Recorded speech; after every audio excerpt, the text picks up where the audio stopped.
Hello everyone, इससे पहले हम लोग ने कॉनकेव मिरर के द्वारा रिफ्रैक्शन का फॉर्मूला देखा था क्लास 12 की फिजिक्स में। आज हम लोग क्या देखेंगे, कॉन्वेक्स लेंस से देखेंगे कैसे रिफ्रैक्शन का फॉर्मूला हम लोग फाइंड करते हैं। तो सबसे पहले हमें इसका डायग्राम को समझना पड़ेगा। इसके डायग्राम में क्या है, एक कॉन्वेक्स लेंस है जिसमें यहाँ रेयर मीडियम है और ये क्या है, डेंसर मीडियम। यहाँ डेंसर लिखा है, इसका मतलब ये नहीं कि सिर्फ इतना ही डेंसर मीडियम है, दोनों ही क्या होंगे, डेंसर मीडियम। तो हम पिछले लेक्चर में बताया था कि जब भी कभी नॉर्मल ड्रॉ करते हैं तो हमेशा वो सेंटर ऑफ कर्वेचर से जाती है, तो ये नॉर्मल है। अब लेट कर लेते हैं यहाँ पे कोई ऑब्जेक्ट है जिससे फर्स्ट वाली रे जा रही है और सेकंड वाली रे क्या जाएगी, प्रिंसिपल एक्सिस से जाएगी, जिससे कोई इमेज का फॉर्मेशन नहीं है। तो फर्स्ट वाली रे ऑब्जेक्ट से जा रही है जो यहाँ पे आके मीट करती है। हम जानते हैं रिफ्रैक्शन में क्या होता है, जब रेयर मीडियम से डेंसर मीडियम में जाते हैं तो नॉर्मल की तरफ क्या होती है, मेरे बेंड होती है।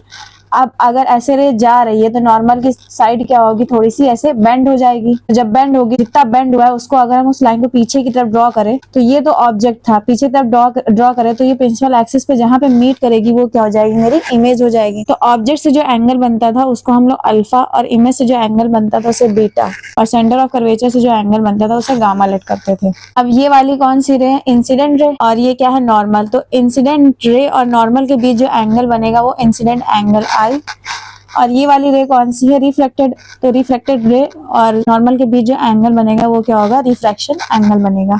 इसके आगे हम लोग देखेंगे, इसके आगे हमने बताया था एक मैथ्स का टॉपिक था जिसमें क्या था, इंटीरियर एंगल एक्सटीरियर एंगल वाला था। उसमें क्या होता था, जो एक्सटीरियर एंगल होता था वो क्या होता था, अपोजिट टू इंटीरियर एंगल्स के सम के इक्वल होता था। तो इसमें क्या देखेंगे, फर्स्ट वाले इक्वेशन में ट्रायंगल OCA में देखेंगे, तो OCA में क्या देखेंगे हम लोग, एक्सटीरियर एंगल वाली प्रॉपर्टी देखेंगे। ये है मेरा I और ये अल्फा और ये बीटा। अल्फा किससे बन रहा था, ऑब्जेक्ट से, और जो गामा बन रहा था वो किससे बन रहा था, सेंटर ऑफ कर्वेचर से। तो ये एक्सटीरियर एंगल के अपोजिट जो दो इंटीरियर एंगल्स होते हैं उनके सम के इक्वल होता है एक्सटीरियर एंगल। तो इसमें I किसके इक्वल हो जाएगा, अल्फा प्लस गामा के इक्वल हो जाएगा। ऐसे ही ICA वाले ट्रायंगल में देखेंगे, ICA वाले ट्रायंगल में देखेंगे तो इसमें क्या होगा, इसमें जो एंगल है वो है R। तो ये exterior angle opposite interior angle के सम के इक्वल होगा, मतलब बीटा प्लस गामा के इक्वल आ जाएगा। फिर इसके बाद स्नेल्स लॉ था, साइन I अपॉन में साइन R इक्वल में N2 अपॉन में N1। जब N1 का साइन I से मल्टीप्लाई कराएंगे और साइन R का मल्टीप्लाई N2 से कराएंगे तो N1 साइन I इक्वल में N2 साइन R। फिर हमने बताया था ये एंगल्स बहुत छोटे हैं इसलिए साइन I को किसके इक्वल कर लेंगे, पार्शियली इक्वल हो जाएगा वो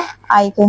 तो N1 I इक्वल में N2 R। फिर I की वैल्यू हम कहाँ से रख देंगे, जो ये इक्वेशन फर्स्ट और इक्वेशन सेकंड से निकाली ये वैल्यूज को हम यहाँ पे रखेंगे। तो I की वैल्यू क्या है, अल्फा प्लस गामा, और बीटा प्लस गामा है R की वैल्यू। फिर अल्फा और गामा बीटा की वैल्यू यहाँ से निकालनी पड़ेगी। अभी बताया कि एंगल्स बहुत छोटे हैं इसलिए हम अल्फा को किसके, tan अल्फा के इक्वल पार्शियली मान सकते हैं। ज्यादातर वैल्यूज हम लोग tan से ही निकालते हैं, इसलिए यहाँ पे tan अल्फा लेट करा है। अदरवाइज आप साइन भी लेट कर सकते हैं क्योंकि tan ही एक ऐसी वैल्यू है जिसमें क्या होगा, परपेंडिकुलर अपॉन में बेस होगा, और हाइपोटेनियस हमें यहाँ पे वैसे भी पता नहीं है इसलिए हम लोग क्या करेंगे, tan वाली वैल्यू को लेके चलेंगे। तो यहाँ पे अल्फा इक्वल में क्या आ जाएगा, tan अल्फा इक्वल में परपेंडिकुलर अपॉन में बेस। तो परपेंडिकुलर क्या है tan अल्फा के लिए, अल्फा वाले में परपेंडिकुलर है ये AM और OM। AM अपॉन में क्या हो जाएगा OM, tan बीटा भी सेम क्या हो जाएगा AM अपॉन में MI, और जो गामा की वैल्यू है, गामा वाला एंगल ये है तो इसके लिए AM अपॉन में CM हो जाएगा या MC हो जाएगी इसकी वैल्यू। तो AM की वैल्यू कितनी है H, और OM कितनी है, इमेज से डिस्टेंस है तो माइनस, सॉरी ऑब्जेक्ट से डिस्टेंस है तो ये माइनस का U हो जाएगा, और ये इमेज से डिस्टेंस है तो माइनस का V। H की वैल्यू सेम चलेगी क्योंकि ये हाइट तो सब में सेम है। R क्या होगा, सेंटर ऑफ कर्वेचर से डिस्टेंस होगी वो R। अब इसमें देखने वाली बात ये है कि जितनी भी लेफ्ट साइड वाली कैलकुलेशन कर रहे हैं हम, उसमें जितनी भी वैल्यूज लेंगे वो सब माइनस में होगी, और जो R है वो राइट साइड होने की वजह से इसको हम लोग क्या कर लेंगे, प्लस का करेंगे।